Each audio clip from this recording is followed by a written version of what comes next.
სისტემური რეგისტრაციის პროცესში არსებულ სასამართლო პრაქტიკაზე ჩვენთან საუბრობს ადვოკატი თამარ გოჩელაშვილიც.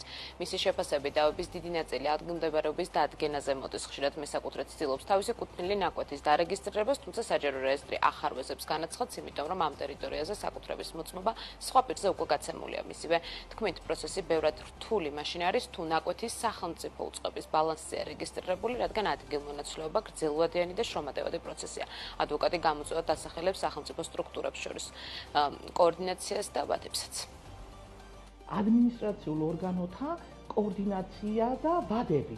თუ ვთქვათ, საქმეში ჩართული უნდა იქნას ადგილობრივი მმართველის ორგანო, შედარებით უფრო მარტივად წყდება და უფრო კოორდინირებული არის რეესტრი და ადგილობრივი მმართველი. რასაც ვერ ვიტყვი მაგალითად სხვა სამინისტროებთან როცა გვაქვს ურთიერთობა, იმიტომ რომ იქ მათ აგვიანდებათ პასუხების გადაცემა და ამასობაში პასუხის წარმოუდგენლობიდან გამომდინარე წყდება სარეგისტრაციო საქმე. სახელმწიფო ქონების ეროვნული სააგენტო და მქონია შემთხვევა, რომ ითხოვა ურთვიანი ვადა და მანამდე ადრე შეწყვეტილა სარეგისტრაციო წარმოება. ადგილმდებარეობები დღეს არის ერთ-ერთი ყველაზე მნიშვნელოვანი პრობლემა ამ რეგისტრაციებისა. აი უზარმაზარი პრობლემა, იდენტიფიცირება. შეიძლება ადგილობრივ მმართველმა დაგიიდენტიფიციროს, რომ მიღება ჩაბარების აქტში ასახული ნაკვეთი ნამდვილად აქ მდებარეობს, თუმცა რეში ვერ განახორციელო ამის რეგისტრაცია, იმიტომ რომ იქ უკვე სხვისი უფლებაა რეგისტრირებული.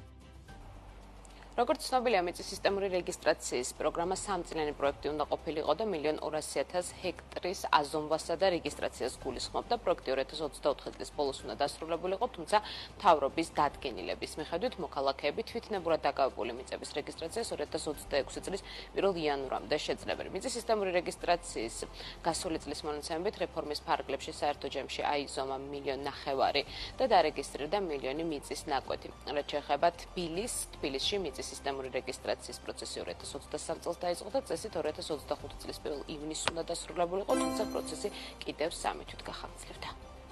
მადლობა, ეს ანუკა ჯოხაძე.